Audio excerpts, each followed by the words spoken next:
seems very rarely that you'll find a pet owner who is responsible for the space provided for a pet to live a healthy and active lifestyle. They seem to want to cram as many animals in as small of a space as possible.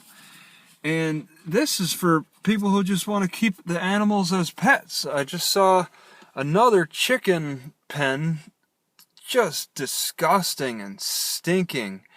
It has too many chickens, but what are you gonna tell them?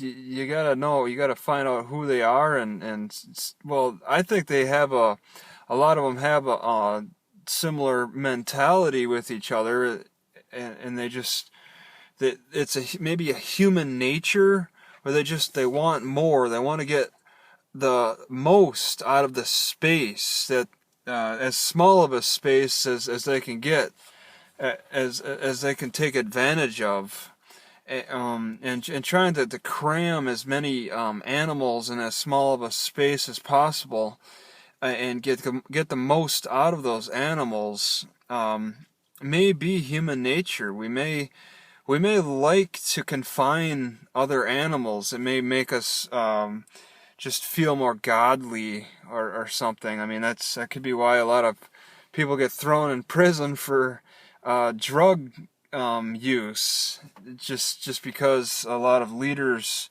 like that power to over other people, to throw them in jail for frivolous reasons.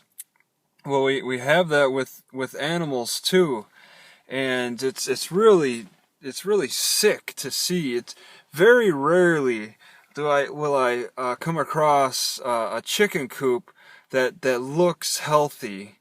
Yeah, and how I judge it is, like, there's a little live vegetation in the caged area, not just a complete mud pile, and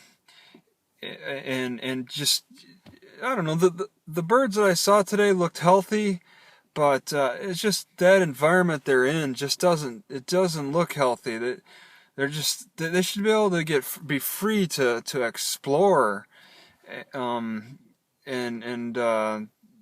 just enjoy themselves. And this is just for pets. What about people who are in the commercial industry? All right, the people who are really trying to squeeze dollars out of their animals.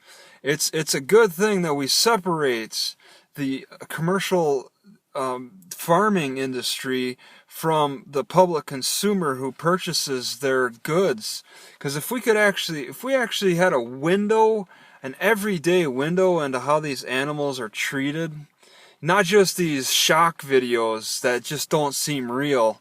A lot of people are seeing things through the internet, and it may not seem real. Just like when I watched the World Trade Towers fall down, it didn't seem real. It just seemed like another movie. Well, we're getting these shock videos, and I think they're overproduced. I think these